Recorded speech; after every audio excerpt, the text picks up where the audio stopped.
let's talk fueling on the run for long runs, for work, for hard workouts, speed work, because really you need to practice your race day nutrition during your long runs, during high intensity workouts, during workouts in general, so that you can figure out what your body needs when you're running at a higher intensity. Because in general, a lot of our long runs are at a lower intensity. Yes, they are long, but they're at a lower heart rate, a lower intensity than some of our speed work and tempo workouts are.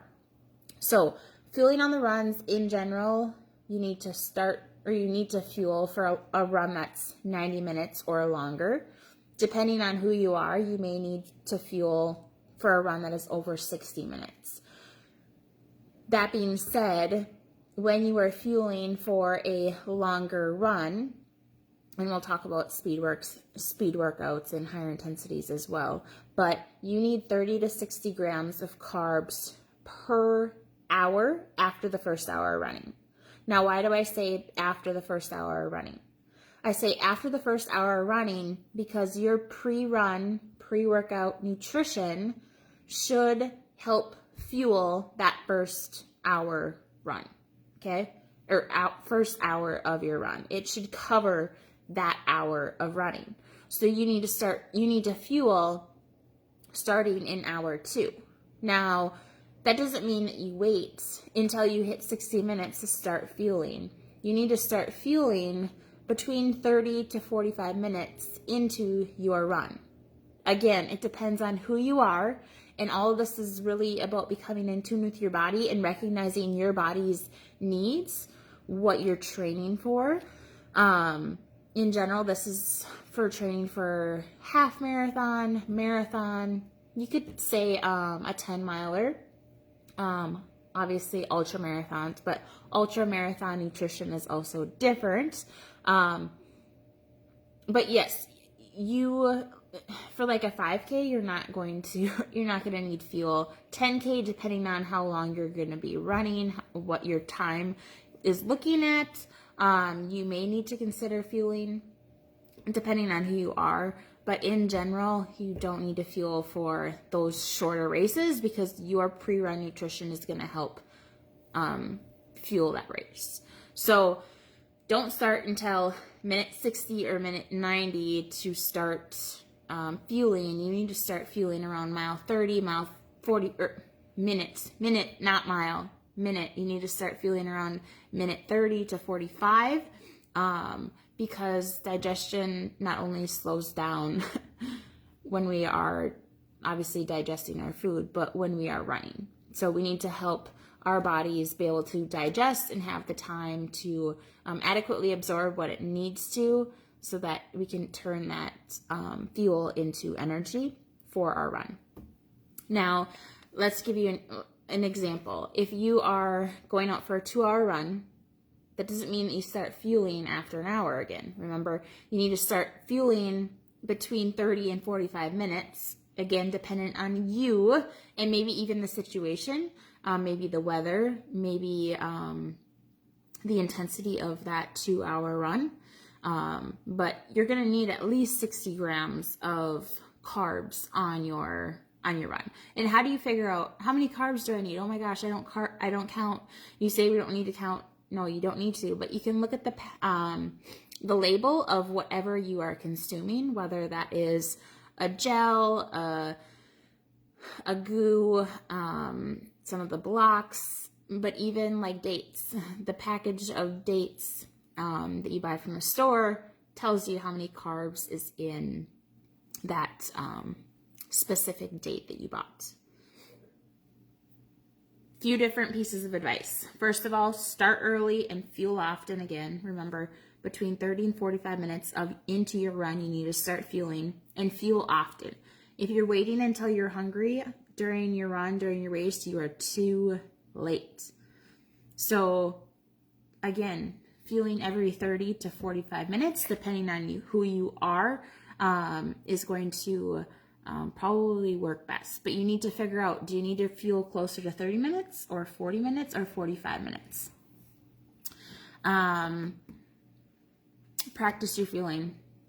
It's going to be a lot of trial and error, but you have to practice during your long runs, during speed workouts, during higher intensity running, because I can tell you right now, I can go out and run an easy long run.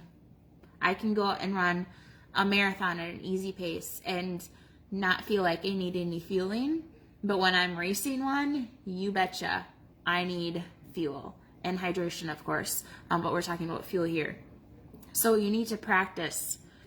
You need to practice what your body needs and also train it. Like, you have to train your gut. Just like we train our gut to accept food beforehand, you have to train your gut to accept food during your race, during your long runs, during your higher intensity running. Now, also consider, do you bring your own fuel or do you use whatever is on the course? Like, some people, they're just going to use the Gatorade, which is the fueling source for females. They're going to use the Goose that's on course. They're just going to look at the course or the race website and see what is being offered, and that's what they're going to use. But train for it. So buy those same fueling and hydration sources so that you are ready on race day. Practice really applying it throughout your training. Again, I cannot emphasize that enough, and you need to figure out what works best for you. I'm going to tell you right now that if you eat primarily whole foods, your body is probably not going to do very well with I'm blanking on it right now, Goose or anything that's really concentrated. I'll tell you right now. Also, for females do not do well with Goose and gels because they're extremely concentrated. If you look at the studies, again, the majority of the studies are done on males. But when you look at the studies done by females, specifically, you can look at the studies that Dr. Stacy Sims presents. Females do not do well with Goose because they have a very high carbohydrate concentration. Remember, we talked about that when we were talking about hydration sources as well. Most people do not consume enough water with them. I don't remember if it's like 6 to 8 ounces of water. I don't use them, so I haven't looked at one for a little while. But most people do not consume enough water, so it causes GI distress. It also can dehydrate you. It's pulling water into your gut to balance out the osmosis. So gels, I'm going to say it again, are not always the best option, but you need to figure out what works best for you. Do you like to chew while you're running? Some people don't. If you're doing maybe like a trail run, it might be easier to chew, and typically you're eating sandwiches on ultra marathons and different just regular foods versus racing a marathon, a fast marathon. Think about chewing something. It's going to consume energy. So think about what's going to work best for you. Do you like to chew your fuel? Is a gel better for you? Do you not like the texture? I cannot handle the texture of gels, even if they worked good for me. They don't work good for me, but even if they did, I cannot handle the texture. But that's just me, personal preference. Again, you need to figure out what works best for you. Maybe you prefer a liquid. So just really consider the race, and maybe your fueling option changes from a fast marathon, something for a half marathon, and maybe something different for a trail race. Okay, figure out what works best for you in the situation. Also consider, what kind of sweater are you? Are you a salty sweater? Because if you sweat a lot of salt, a lot of sodium, you need to look at fueling sources that also have more sodium. That's going to help you in that aspect. But again, it's just a lot of trial and error. And what may work well right now for you, or what worked well in the past may not work well for you right now. Just really depends. I touched on higher intensity levels, duration. Okay, so think about digestion. Running slows down your digestion. Think about the blood flow, but also the duration of the impact. It also impacts the duration of digestion. So just also consider that. Okay, so what are some examples of fueling sources? Again, I emphasize the impact of whole foods because a lot of my clients are focused on eating primarily whole foods.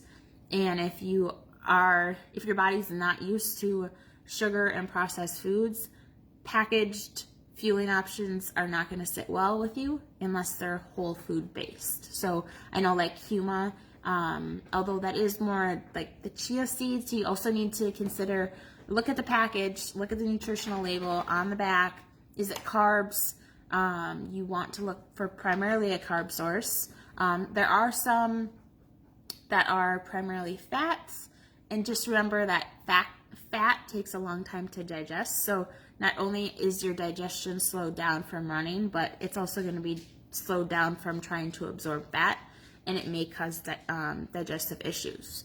A lot of trail runners love it, and it works well for them, but also that's a slower pace, and the intensity is less because it's a slower pace. So just consider that.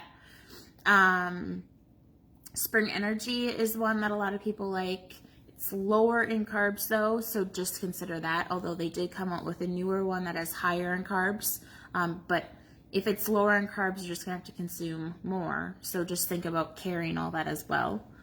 GU is one of the ones that is on most race courses.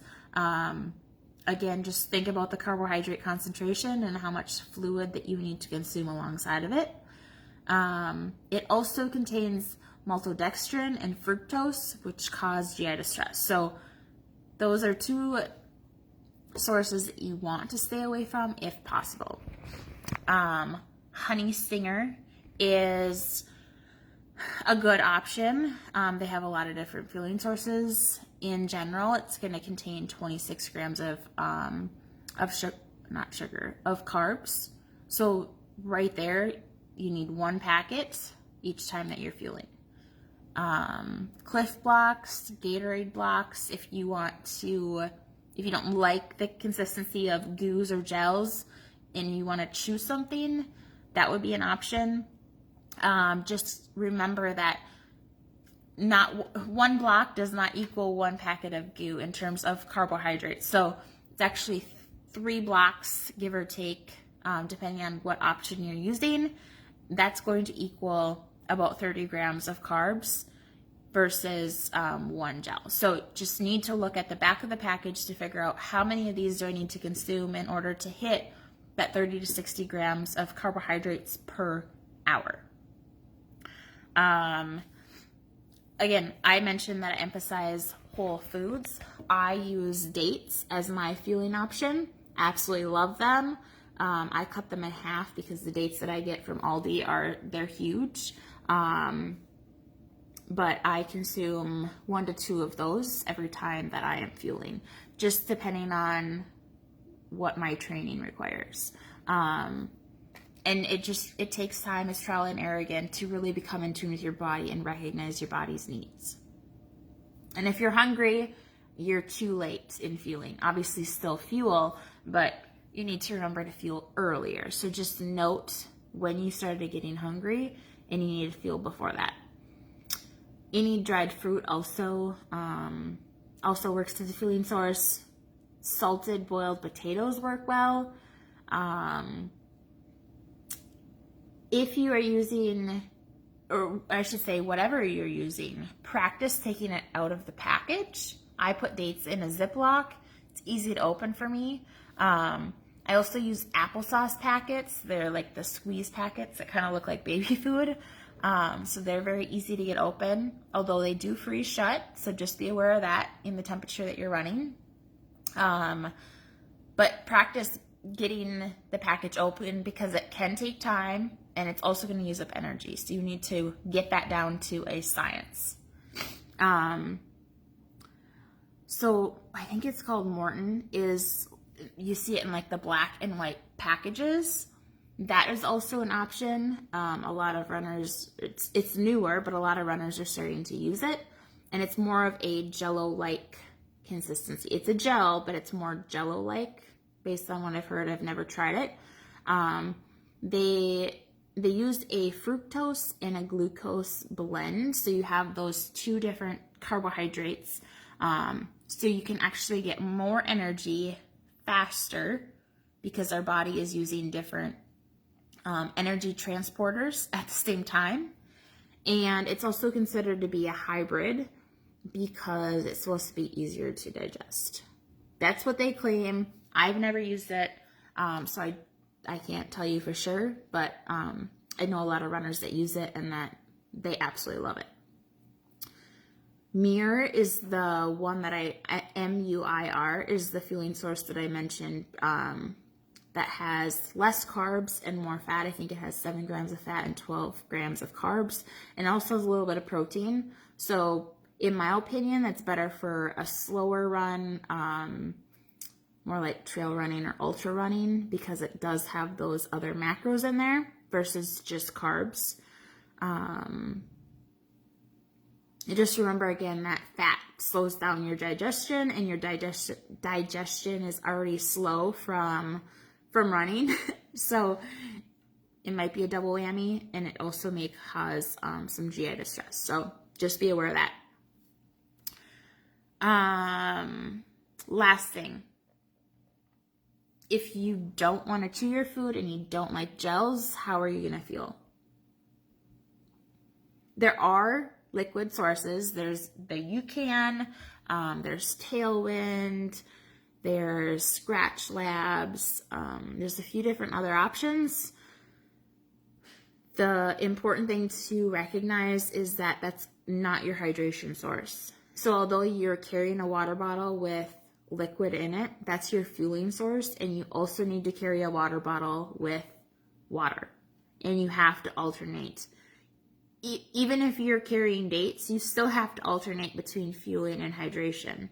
Same goes with liquid fueling. You have to alternate between fueling and hydration. So just consider how much fluid you're carrying, how much you're consuming. You need to have both. So maybe you carry your liquid hydration and then you grab water on the race course. You're just going to have to figure out what's going to work best. But you have to carry both, no matter what fueling source you're using. But I just want to emphasize that because some people think since you're carrying a liquid, you don't need to carry water or you don't need to consume water. You still do. That's your fueling source. A lot of people talk about Nuun. Nuun is okay, but Nuun is not, I should back up. Most of the Nuun tablets, they don't have enough carbohydrates to be a fueling source. The emphasis on Nuun is hydration. It's on their electrolytes. So you just need to be careful about that. Look at the back, look at the nutritional label to see what is actually in it. Does it have enough carbs? Most of them do not. What else? Just watch what, I think the last thing to emphasize is when you're looking for different options, ask yourself on a run, could I chew this on a run? Could I open this up? Is it easy to open up? Does it have enough, or is it primarily carb-based? Can you stomach this? Think about those, try it. It's going to be trial and error. You're going to have to figure out, again, what's best for you. Watch the claims on what they say, that this is going to get you a PR. This is going to help you not stop at the bathroom at all. They can say anything on the front of the label. It's up to you to look at the back and also do research. Look for the studies. Look for a third-party verification of the product. And that just means that it went through some testing and it's just not a bunch of crap. The last liquid fueling source that I wanted to mention is UCAN. So UCAN has about 25 grams or so of carbs per scoop, which is good. It's about that 30 to 60 that you need. So you would need to have 2 scoops an hour. Just consider that as well. UCAN is different because it is it's a super starch. So it's a slower release carbohydrate. And their theory is that your blood sugar, there isn't a blood sugar spike like you would see when you consume any other carbohydrate because it's a slow release carbohydrate. But it's not going to be a good option if you've already hit the wall, or you're already hitting fatigue, or you're already hungry, because you need carbs fast. And if this is a slow release carbohydrate, you're not going to get them fast like you need it. So consider that, but it's a good thing that you're not getting that spike and you're not getting that crash. So I can see it both ways. But I wanted to give you a bunch of different examples of fluids as a fueling source, goos, whole foods, like more of like the gummy fueling options, just so that you can really figure out what works best for you. And a lot of people don't even think of whole foods as a fueling option, or they've never heard of it. And it's become bigger and bigger, but I've used dates for the past 4 years now, I think. Just started using applesauce a year ago, and both are working very well for me. I love both of them, but remember to fuel often, or fuel early, fuel often. It's a trial and error process. You need to figure out what's going to work best for you, and you need to alternate between fuel and hydration, even if you are using a liquid hydration. So if there are any fueling options or fueling sources that you want me to look at the label to see if it's a good source, if it has enough carbohydrates, how much you should consume, I can definitely look at them and answer those questions that you have. Just drop them in the comments below, or email me if you're not on Facebook, and I'll let you know.